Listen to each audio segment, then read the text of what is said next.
এই যে এটা হচ্ছে আমার র‍্যাকের পিনিয়নের যে মাথাটা, তাহলে আমি যেভাবে স্টিয়ারিং হুইল ঘোরাবো আমার পিনিয়নটাও সেই দিকে ঘুরবে, স্টিয়ারিং হুইল যেদিকে ঘুরাবো সেই ডিরেকশনে যদি এটা ঘোরে, এটা কি এর মধ্যে সেভ হবে? হবে। যদি হয় এটা তো মনে হয় শক্ত হবে।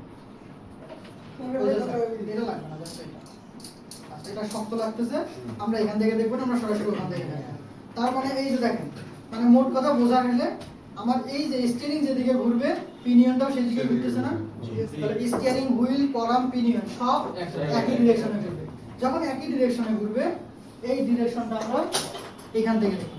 এই জায়গার মাঝখানে আমার সেই গিয়ারটা আছে এবং আমরা তো জানি যে একটা গিয়ার আরেকটা গিয়ারের উপরে ঘুরবে, সেক্ষেত্রে এই যে একটা ফ্ল্যাট গিয়ার, কালকে আমরা আলোচনা যখন করছিলাম তখন দুইটা গিয়ার পরস্পর বিপরীতে ঘুরছে, এর মধ্যে একটা গিয়ারকে ফ্ল্যাট করছিলাম, ফ্ল্যাট করে আরেকটা গিয়ারকে গোল করে দিয়েছিলাম।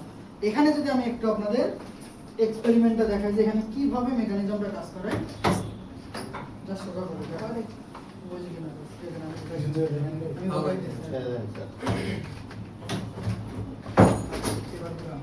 ধীরে ধীরে আমরা এই জায়গাটা খেয়াল করব। এটা একটা রিলস করা যায়।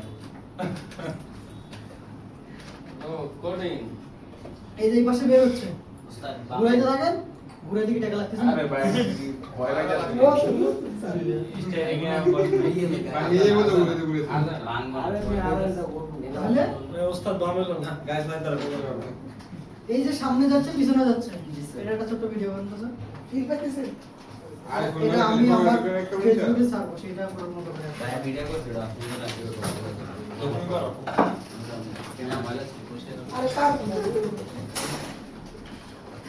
বস জয়েন করতে ভাই আগামী গাড়ি আগামী এই জানি নিতেছে হ্যাঁ আপনারা সারা নিতেছে এটা সবাই দিলি সবার এই যে বাবা নিতেছে আর না সারে সারা নিলে সুন্দর হবে না তো।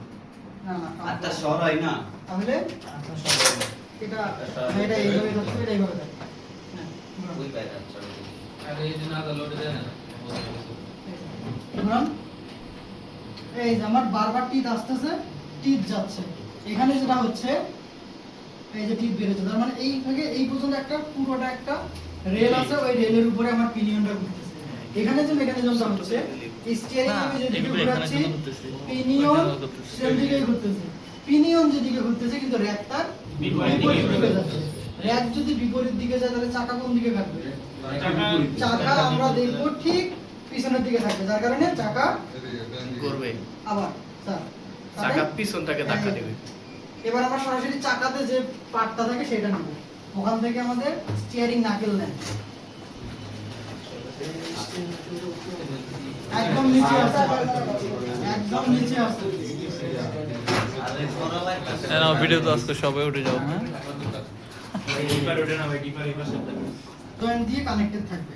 এবার দেখেন তো এটা এখানে চাকা থাকবে, এটা চাকা পিছনের পার্ট মাঝ বরাবর অ্যাক্সেল আছে।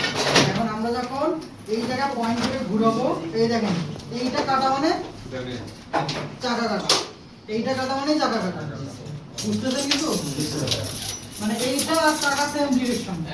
এই যে দেখেন আমরা ওই দিকে যদি না যাই এইদিকে দেখি, আমরা এই নিচে দেখছি না এই যে আমি এখানে কি হচ্ছে, আমি কাটতেছি বামে বামে, বামে কাটলে র‍্যাক যাচ্ছে কোন দিকে? ডানে। র‍্যাক চাকার পিছনে গিয়ে ধাক্কা দিলে চাকার এই পার্ট যাচ্ছে বামে, কিন্তু সামন পার্টটা দিন শেষে যাচ্ছে ডানে। এই জায়গায় লাগতেছে আমাদের গাড়িতে থাকা ব্রেক ক্যালিপার। এই যে ক্যালিপারের যে দুইটা কি বলে বোল্টের যে পয়েন্ট দুটো আছে না, এই যে পয়েন্ট দুটো এখানে ক্যালিপার পিন না, ক্যালিপার পিন, এই পয়েন্ট দুটো দিছেন সামনে দিয়ে ঠিক একদম ঠিক হবে। মা বলে বাংলাদেশি আমি যখন ক্রিকেট খেলতাম না তখন তো আমি ছিলাম কি কর বল, মানে পেস বল করে ওখানে জায়গা দেখাইতে এই জায়গা বরাবর কত জোরে মারি মা, একটা বল জয়েন্ট দিতাম তাহলে আমাদের জন্য খুব ভালো হতো। বল জয়েন্ট কি আছে স্যার? মানে সাইড এন্ড ওই যে কালো অংশটা